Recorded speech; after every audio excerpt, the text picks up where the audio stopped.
à tous, bienvenue sur Chalon TV, sous les projecteurs. Je suis en compagnie d'Aude Jacquin, présidente de l'association Un zèbre en Bresse, et nous allons parler justement des petits zèbres. Alors on ne parle pas des animaux, on parle des enfants à haut potentiel. Donc vous pouvez nous définir ce qu'est un petit zèbre ?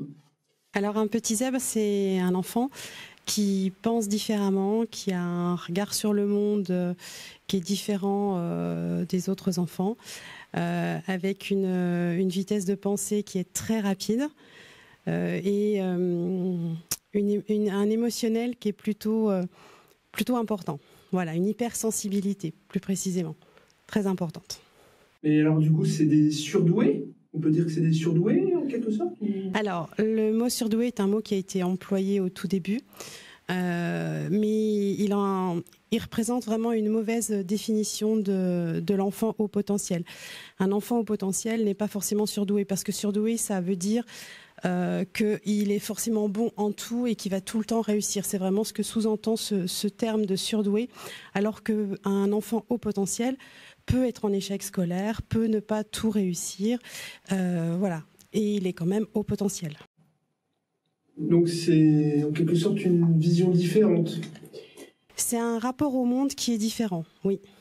C'est une forme un très léger autisme ? Alors, pour certains courants, il peut y avoir une forme de noyau autistique, pour d'autres pas. Là, ça va vraiment dépendre des professionnels d'accompagnement. Donc, pour rappel, vous avez 2 enfants petits zèbres au potentiel. Et du coup, ça se passe comment pour eux ? Quels sont leurs comportements qui les différencient des autres enfants ? Qui les différencie des autres enfants ? Alors, on a d'abord cette vitesse de pensée, c'est ce que je disais, la pensée en arborescence. C'est-à-dire qu'on a une pensée et puis tout de suite derrière une autre, puis une autre, puis une autre, et ça va extrêmement vite dans la tête, si bien que pour les gens qui sont autour, faut suivre parce que ils nous parlent de quelque chose, par exemple, d'un sujet, et la seconde d'après, le sujet il est déjà parti parce qu'ils sont à la pensée d'après. Sauf que nous, on est toujours en train de réfléchir ou d'essayer de répondre au sujet d'avant. Voilà, donc par exemple, il y a les questionnements incessants. C'est-à-dire que j'ai pas vraiment compté, mais on peut être, je sais pas moi, une centaine de questions par jour. Et c'est pas qu'est-ce qu'on va manger à midi, hein, ça va être des questions un peu plus pointues, du genre au réveil le matin. Une fois, j'ai mon aîné qui m'a dit « Maman, tu peux m'expliquer ce que c'est que le fonctionnement de la bourse ?» Oui, bien sûr. Voilà, par exemple. C'est ce genre de questions qui peuvent dérouter parfois, car c'est des questions techniques précises sur des sujets dont on n'a pas forcément, dont on n'entend pas forcément des autres enfants. Et à l'école, ça se passe comment le rapport avec les autres ? Alors, à l'école, le rapport avec les autres, alors là je vous parle dans la globalité des enfants au potentiel, on peut distinguer en fait 2 sortes de personnalités d'enfants au potentiel. On a ceux qui vont s'adapter, voire se suradapter. Généralement, eux, en tant qu'enfants, ne posent pas vraiment de soucis. Ils sont là, ils vivent leur vie, voilà. Et puis, on a les enfants un peu plus complexes qui vont avoir parfois des comportements agités, qui vont répondre facilement, qui vont mettre le doigt sur les incohérences. Donc, du coup, ça peut créer quelques conflits à l'école. Puisqu'ils ne regardent pas le monde comme tout le monde. Donc parfois, ils vont relever les petites erreurs, les imprécisions, et ça ne passe pas forcément toujours. Et puis les relations avec les autres camarades de classe, alors ça peut très bien se passer. Puis parfois, ils peuvent se sentir un peu isolés parce qu'ils n'ont pas non plus les mêmes centres d'intérêt que les autres enfants. Voilà.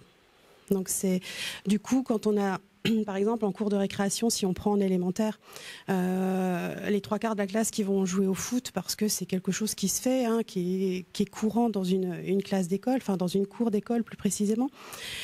Voilà, et un enfant au potentiel va les regarder jouer en se disant « mais je comprends pas pourquoi le foot ça les intéresse autant », par exemple. Et du coup, c'est le premier cas ou le second cas qui serait le plus problématique en soi ? Parce que le premier, on ne pourrait pas détecter en soi que c'est un petit zèbre et on ne pourra pas mettre en place... Alors en fait, dans le premier cas, dans le cas des enfants au potentiel adapté, ils vont bien. Alors, dans l'absolu, ils vont bien. Donc, il n'y a pas forcément besoin de mettre en place un accompagnement spécifique ou des recherches spécifiques. quelqu'un qui est sensibilisé au haut potentiel va le remarquer qu'il est au potentiel, mais quelqu'un qui n'est pas sensibilisé, il va se dire que son enfant va bien, point, quoi. Il ne va pas se poser de questions, il n'y a pas à s'en poser. Ceux qui vont être, oui, poser plus problème dans le quotidien vont être les enfants dits complexes. Et du coup, vous avez parlé d'accompagnement. Quels sont ces accompagnements, justement ?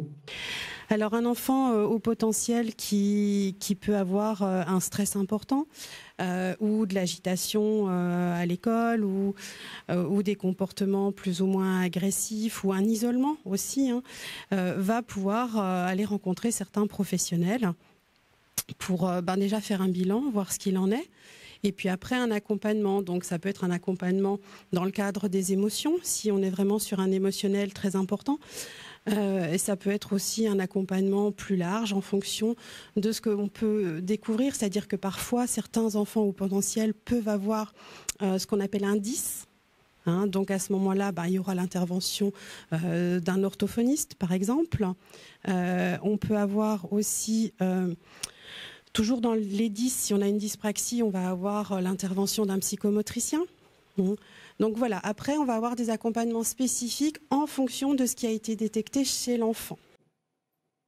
Et du coup, vous avez parlé de professionnels. Quels sont ces professionnels pour que je puisse en soi savoir si c'est un haut potentiel, vers qui me tourner ? Donc, pour savoir si l'enfant est au potentiel, alors là on parle des enfants, mais un enfant au potentiel est un adulte au potentiel plus tard. Ça s'en va pas, ça reste. Je le précise parce que des fois on se dit que parce qu'on a parlé à un moment donné de précocité, donc on estimait qu'ils étaient juste précoces, puis qu'une fois arrivé adulte, non. Quand on est au potentiel, on l'est toute sa vie. Donc, pour faire bilanter un enfant, pour vérifier ou pour voir s'il y a du haut potentiel, on va voir un psychologue ou un neuropsychologue qui fait des tests, des bilans. Voilà, des bilans de QI, mais pas que. Parce que le QI donne un chiffre, donc ça donne une orientation sur le diagnostic, mais ça n'est en aucun cas le diagnostic. Dans un bilan pour vérifier s'il y a du haut potentiel, on va avoir le test de QI, et on va avoir le bilan neuropsychologique et cognitif, et on va avoir le bilan psycho-affectif. Et à partir de ces trois choses-là, le professionnel va poser un diagnostic en fonction des résultats, en fonction de l'étude qualitative et quantitative, va dire votre enfant il est au potentiel ou il ne l'est pas.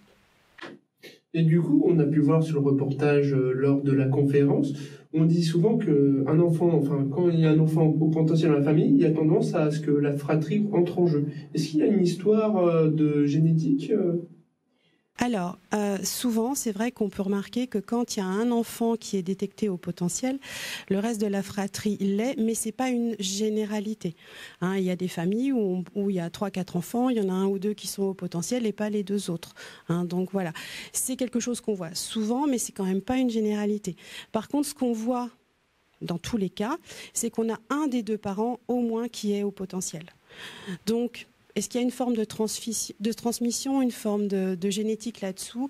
Peut-être. Pour l'instant, moi, à ma connaissance, j'ai pas d'études qui nous montrent que. Mais voilà, dans le constat, dans les faits, dans les gens qu'on rencontre qui sont au potentiel, souvent la fratrie l'est, mais c'est pas une généralité. Par contre, un des deux parents l'est. Alors, comme nous l'avons parlé au début, vous êtes présidente de l'association Un Petit Zèbre en Bresse. Oui. Du coup, cette association... je vous laisse énumérer sa fonction.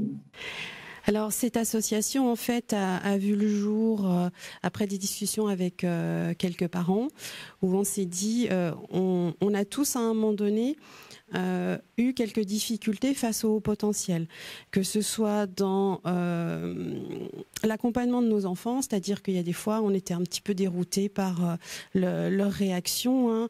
Si je reviens sur l'émotionnel, on va parler d'ascenseur émotionnel, et puis on va se rendre compte que dans une situation, que ce soit la joie, la peur ou la tristesse, on va être dans le trop, c'est-à-dire que le réactionnel va être trop important par rapport à ce qu'on peut voir habituellement ou ce qu'on a l'habitude de voir.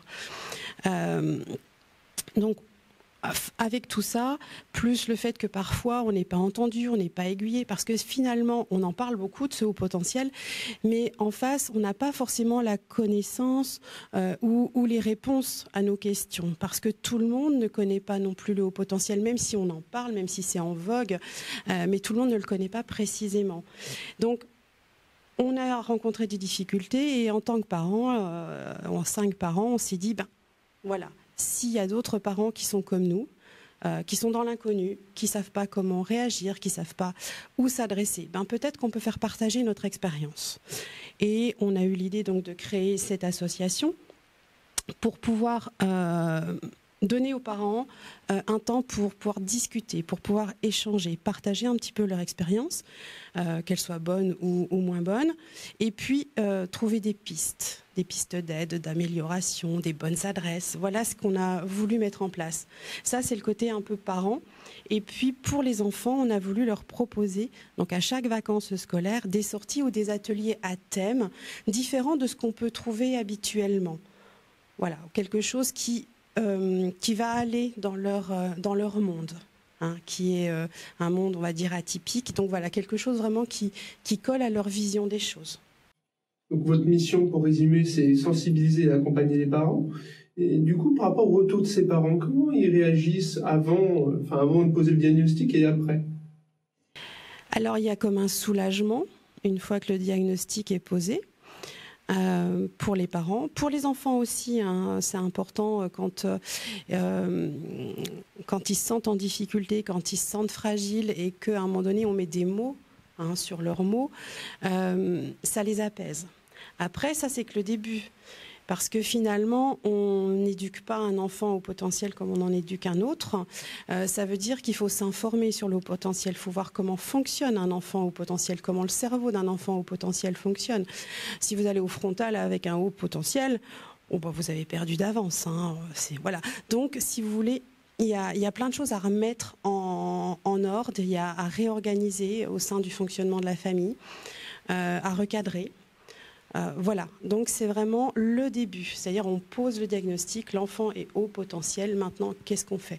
On se réorganise au niveau familial, il y a des choses qu'on faisait qu'on ne fait plus, on va voir certains professionnels pour aider si besoin, et puis on commence cette aventure tout simplement. Et alors vous avez dit aussi, je reviens sur un moment où vous avez dit qu'ils surréagissent, il y a aussi l'inverse, il me semble aussi. Ils ont tendance à être un peu faire preuve de dualité, où ils peuvent dans le sur et dans le sous, des fois. Oui. Là, on revient toujours sur les enfants au potentiel qui peuvent avoir des difficultés, c'est-à-dire que leur confiance en soi peut être vraiment altérée, malmenée. Et ils peuvent être des fois très sûrs d'eux, limite on se dit tiens, ils sont prétentieux, sauf que derrière, en fait, c'est qu'il y a une confiance qui est vraiment toute petite. Voilà. Et c'est souvent le problème majeur avec ces enfants au potentiel, dans les relations. Alors, dans les relations, oui, il peut y avoir des difficultés dans les échanges à l'autre, dans les relations à l'autre, sauf avec les adultes. Un enfant au potentiel va toujours préférer être entouré de personnes plus âgées que lui. Là, ça se passe bien généralement parce qu'il pose des questions, parce qu'il écoute les conversations, parce qu'il apprend des choses. Tout simplement. Parfois, il s'ennuie beaucoup avec les enfants de son âge parce qu'ils n'ont pas les mêmes centres d'intérêt. Hein. C'est pas qu'il y a une différence entre l'un ou l'autre, c'est simplement qu'il n'y a pas du tout les mêmes centres d'intérêt. Et du coup, pour revenir à l'association, ça se déroule où, ces conférences, ces réunions, ces cafés entre parents? Alors, il se déroule sur la commune de Sornay. Donc, on a une conférence par trimestre. Alors là, c'est vrai qu'on a pu faire celle du mois d'octobre 2020. Là, on n'a pas pu faire celle du mois de janvier. L'actualité Covid oblige. Donc, on ne sait pas quand est-ce qu'on va pouvoir reprendre les activités à proprement parler de l'association, puisque là, on a tout mis en stand-by. Voilà. En tout cas, on a une conférence normalement à la base tous les trimestres sur un thème précis concernant le haut potentiel avec un professionnel sensibilisé, voire très compétent dans ce domaine-là. Ensuite, on a les cafés par an. ces cafés parents qui sont à peu près toutes les 6 semaines, qui se déroulent là aussi à Sornay, où on a une rencontre avec les parents, où on échange, on parle de tout et de rien, des difficultés, des facilités. Voilà, on échange, on pose à plat tout ce qui concerne notre quotidien. Et il y a les ateliers sorties pour les enfants. Et il y a aussi, pareil, sur le même principe que les ateliers, que les rencontres parents, on a les rencontres adolescents. Et pour les adolescents, c'est plus compliqué du coup? Alors pour les adolescents, il faut déjà leur donner l'envie de venir, de se rencontrer, de se dire oh oui mais ils vont me juger, mais comment ça va se passer, voilà, c'est vraiment ce côté un peu là de ça y est, je fais le premier pas, j'y vais. Et puis après, quand ils sont entre eux, on les laisse faire, parce qu'ils savent très bien ce qu'ils ont envie de dire.